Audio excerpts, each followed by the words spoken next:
I was 10. I lived in the kind of neighborhood that had more than enough kids to be able to have someone to play with whenever my childhood boredom hit its peak. There was Vernon next door. There was Brandon across the street. There was Victor down the block. There was even Tanya, if the fellas weren't around. I was too tough to be playing with girls.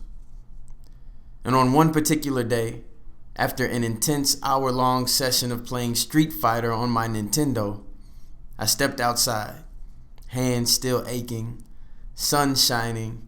I decided I wanted to play catch. Brandon had a football and a pretty good arm, so I walked across the street to his house.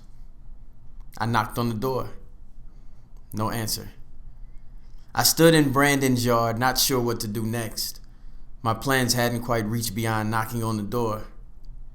And then I hear, "Brandon is out of town," shouted at me from the yard to my right.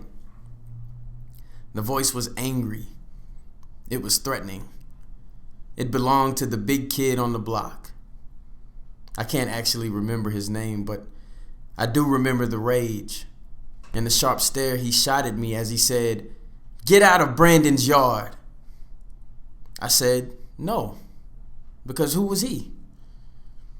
It was a moment before I noticed the long branch he had in his right hand, and another moment before I realized it had been launched at me tomahawk style.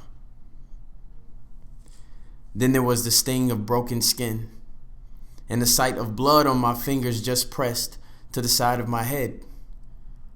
I started to cry, bawling really, and I ran across the street back to my house as fast as I could. I called frantically for my mother, and when she saw my wound, she looked for who was responsible. The big kid was still sitting on his porch when my mother called him to come over. He still had anger on his face, but it was short-lived. My mother, peaceful and composed, said, "Look at what you did. How would you like if someone had done that to you?" The anger instantly drained from his face and was replaced with flowing tears. He had started to cry, bawling really. He used his shirt to wipe his eyes. He and I had started on different sides, and now we were in the same painful place. I look back and remember not just our showdown in those yards, but the angry shouting that me and all of my friends heard coming from the big kid's house, or the showdowns he and his father had in their front yard in front of the neighborhood kids.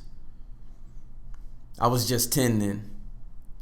But now, as I work with angry kids with sharp stares, I think of my scar fully healed and wonder if scars like the big kids ever do.